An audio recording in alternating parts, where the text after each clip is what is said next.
1907. A famous explorer. I've just come back from the first expedition on the seventh continent. A mysterious land that was recently discovered off the coast of Antarctica and probably the very last terra incognita in the world. I've only just recovered from my adventure, and I've read in the newspapers that several other members of the expedition disappeared suddenly for unknown reasons. Coincidentally, I've been lethargic for a few days, feeling feverish and finding it very hard to get out of bed. I have to face the facts. An evil is consuming me from within. My body shakes all over. At nightfall, I fall into a restless sleep without knowing that, for me, this is only the beginning. The piercing cries of a few gulls pull me from a deep sleep. It feels so strange, it sounds like they're laughing.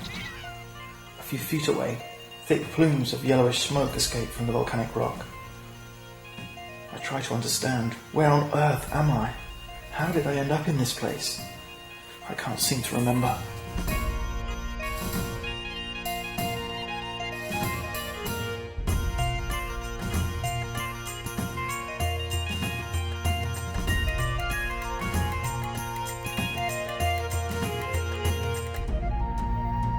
Since I returned from the expedition, the vision of a strange, gloomy idol calling me in my sleep has been haunting my nights.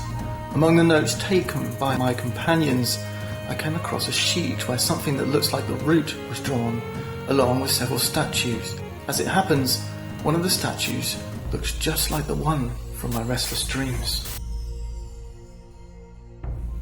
I wonder if that map's a clue. I need to lift this curse that's surrounding me. Maybe if I find some higher ground, I can get a good view of where we are. Let's try and scale this cliffside. Go and see what we can see.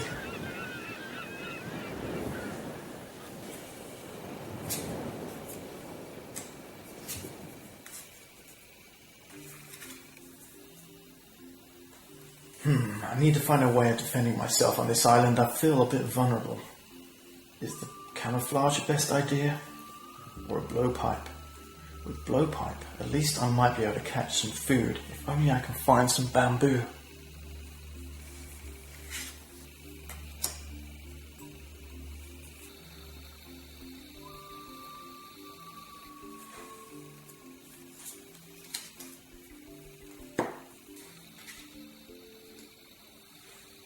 I stand before a nearly 50-foot high rocky hill.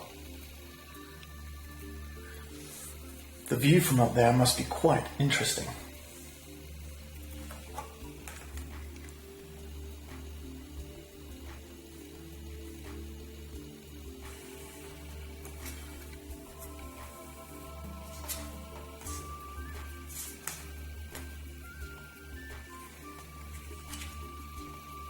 It's a tough climb, but we've made it to the top. I think the more we do, the more we'll learn.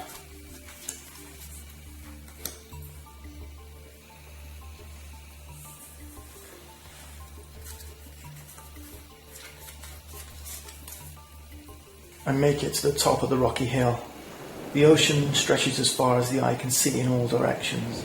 This volcanic island is only about a half-mile long, and the resources here seem too scarce for me to survive more than a few days.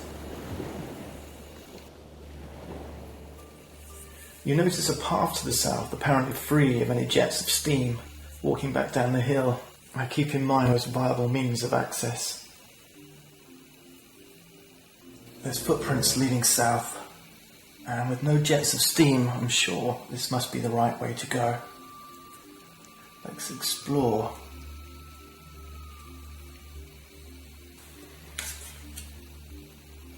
There's lots of sharp stones around here. That might be useful.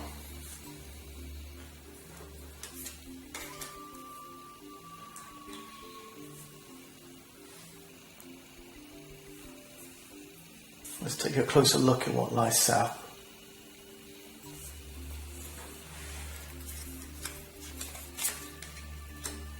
The many fumaroles make it much harder to move in this direction. The ocean appears below. It seems I have to take a steep, sloping path to get there. At least it's all downhill from here.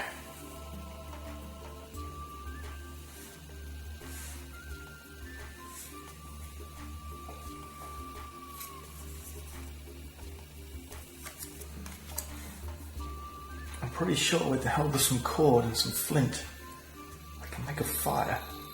That'll keep me warm at night. There's plenty of rock here where I'm standing, so this is definitely going to be easier than I thought.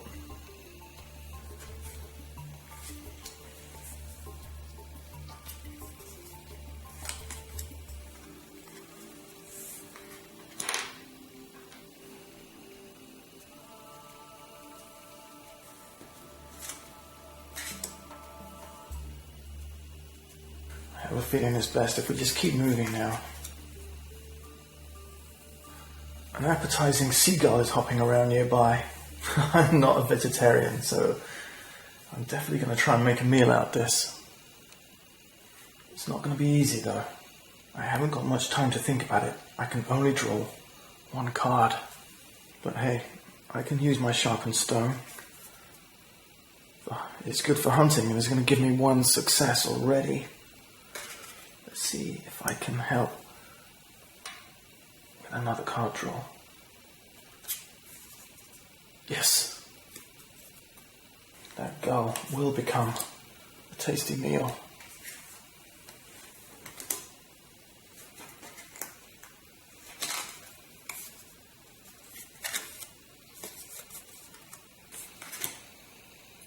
We have some meat. When I'm feeling hungry, this will make a great meal. And if I make a fire, an even better meal. These rock formations look interesting. I wonder what we're going to find ahead. There's no smoke here and plants are more abundant. Some moss and even a few bamboo-like canes grow in this area. It does take quite a bit of effort to walk up here. But there is bamboo, which I know I can make use of. Let's take a move action.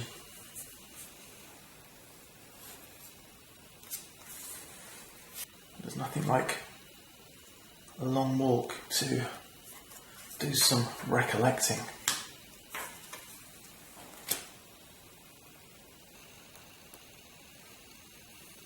I think I've reached the limit of my ideas. I can only keep hold of the best ones.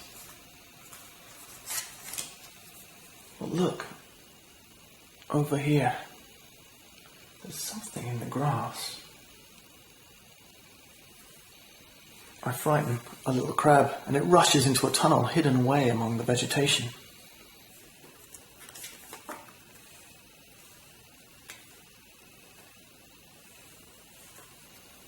Shall we take a closer look?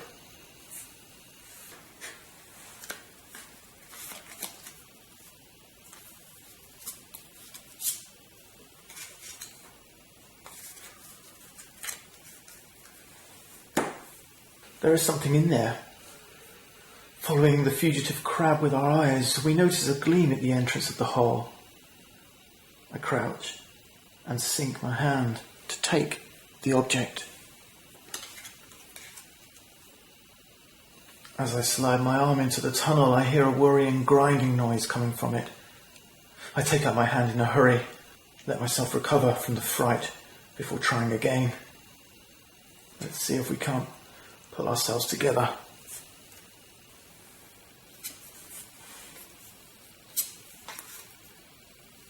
Good work. Feeling serenity is always going to help us.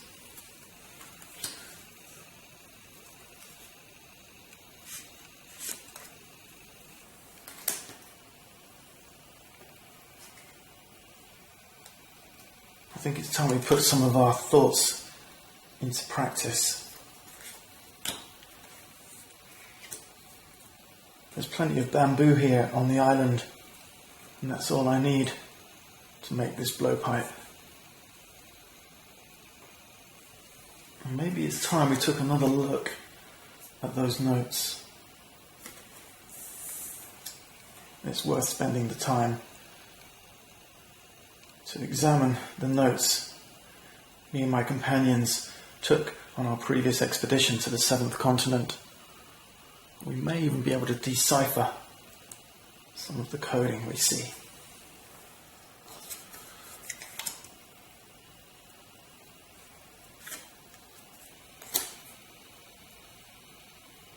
Let's see what it says.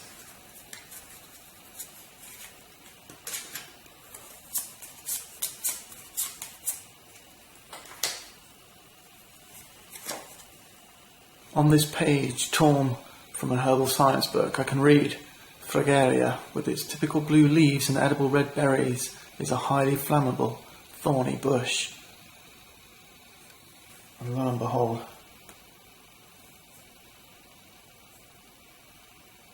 we can see this plant. We can build a fire here. It may be time to stop and have something to eat. A piece of that seagull would go down nicely now, cooked over an open fire.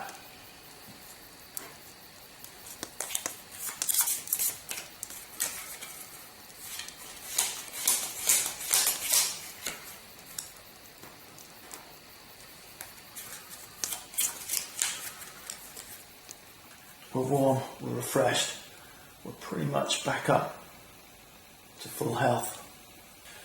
We'll place this in our notes. And refreshed, I feel ready to investigate this little crab's hidey hole once more.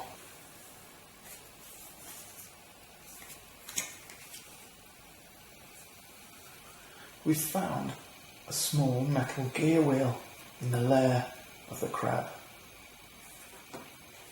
This looks like it might be useful to our adventure. Before we move on, let's investigate what's here to the north. We're overcome by anxiety. In spite of the cold temperature, we're sweating and starting to shake uncontrollably. We've got to pull ourselves together. Let's not take a risk here. Let's pull on our resources to get the success we need to pull ourselves together. We manage to control our condition, and we learn from the experience. Camille, who used to occasionally share our tent, spent half her nights hunting down mosquitoes. In the end, you would get a few more stings, but you slept twice as much as she did. When I perform an action, bear in mind that it is sometimes wiser to fail spending few cards than succeed using up your deck.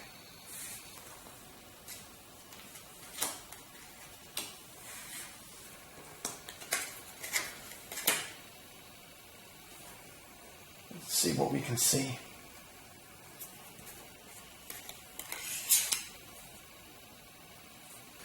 The soil is totally barren here. The only plants in the surroundings are bunches of red seaweed. Over there, puffs of smoke keep spurting from the ground, from time to time, swirling around a dead seagull.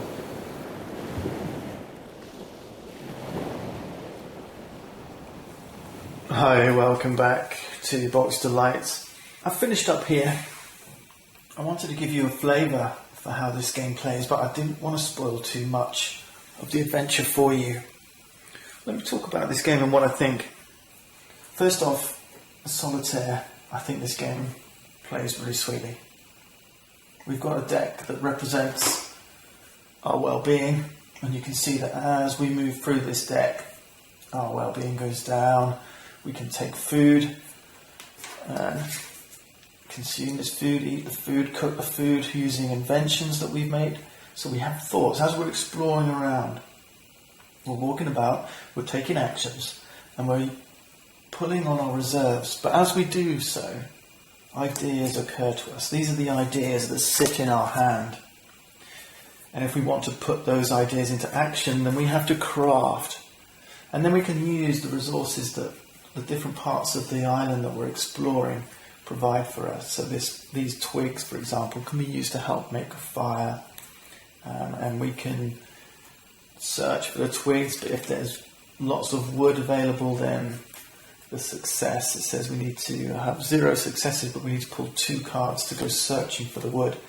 On a tile where there's plenty of wood, we don't need those two successes. You see it's got a -2 here. Okay, so the 2 gets reduced to 0. We don't have to pull some cards. But sometimes you just want to pull cards. You want to pull cards to replenish your hand, to get more ideas to help you in this mission.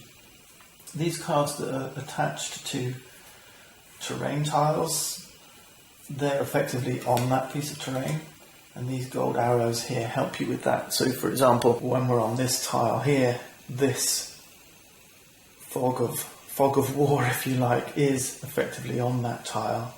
The other thing I like is the detail that you see on these terrain tiles. Obviously the artwork is integral to the game. There's clues on the tiles. So for now we know there's this dead seagull here.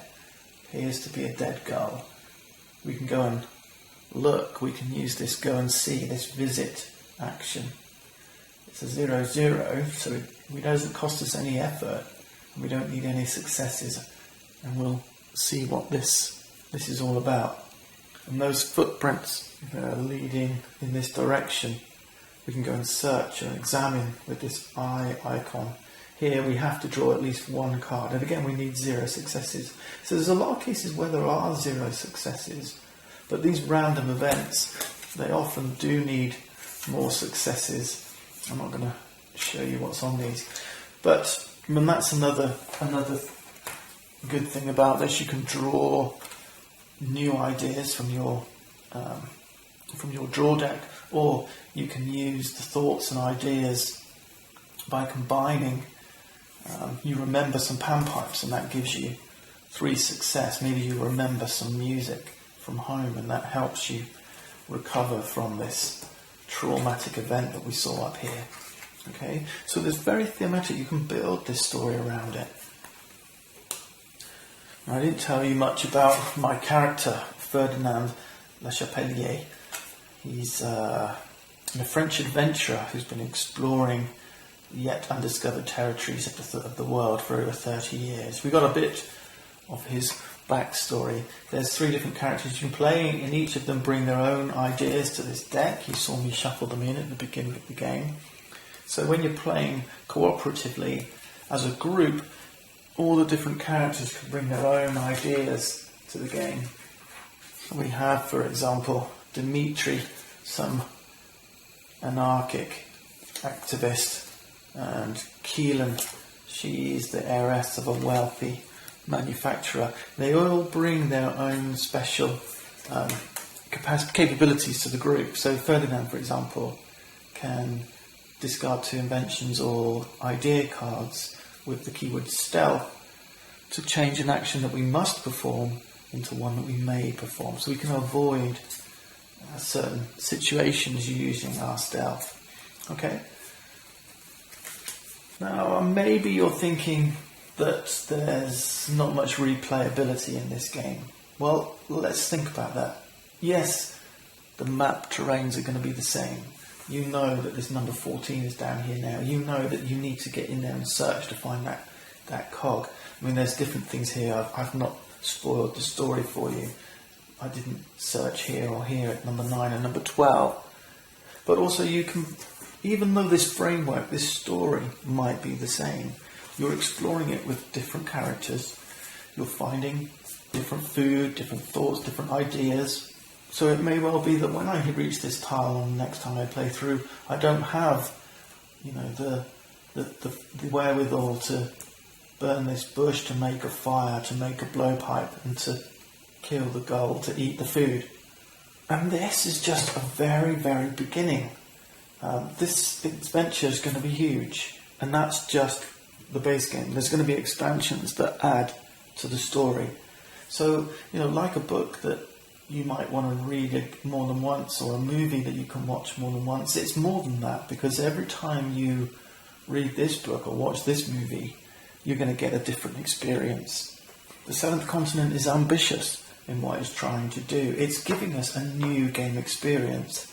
You know, it's not just another reinvention of games we're familiar with.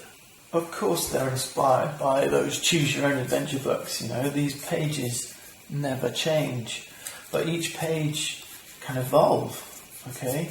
Page number 12 will evolve if we look at this tile and see what happens if you look further at it, you know, and our character can develop. We've got different foodstuffs, so you've got meat, you've got fish, you'll also have fruit. I mean, this is just a sample of the full game that I've got here.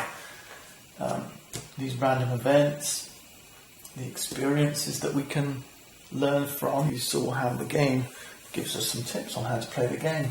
We can have conditions that get associated with us when we fail some of these events. So if we had suffered, we didn't get the 3 victory points that we needed to control our anxiety, then we would have become, it says, with an intense effort you manage to calm down, but we get tired as a result. And you grab a tired. Every time you get a new state, like this one's tired, then you have to discard as many cards as you have states from the action deck. So they kind of weaken you more quickly every time you get another one of these states. And of course there's quick ways of losing this game. Once you get through your deck, then you do get to reshuffle, and at some point one of these curse cards comes out. When these curse cards get drawn on your first way through the draw deck, they don't do anything, they just get discarded for no effect. But once you've gone through your deck, get reshuffled, the next time you draw a curse card, that's game over for you. Okay? And the final thing to mention, I guess, is the idea, you know, this is going to be a story that's playing out. And just like a TV series, you're not going to watch the whole series in one night. You know, this is going to be 12 to 14 hours of play. Then this game needs to be easily packed away. Being able to save your game is something that these guys really thought about. And possibly the most attractive part of the game for me is the idea of all these different ideas that you can hold on to until you find the right tools to craft these items and use them in different ways to help you with your adventures. And one of the other things I didn't show you was the way that you can combine items. So for example, we know that we've got a 4-slot limit for inventions playing solitaire. It's 3 when you're playing 2-player.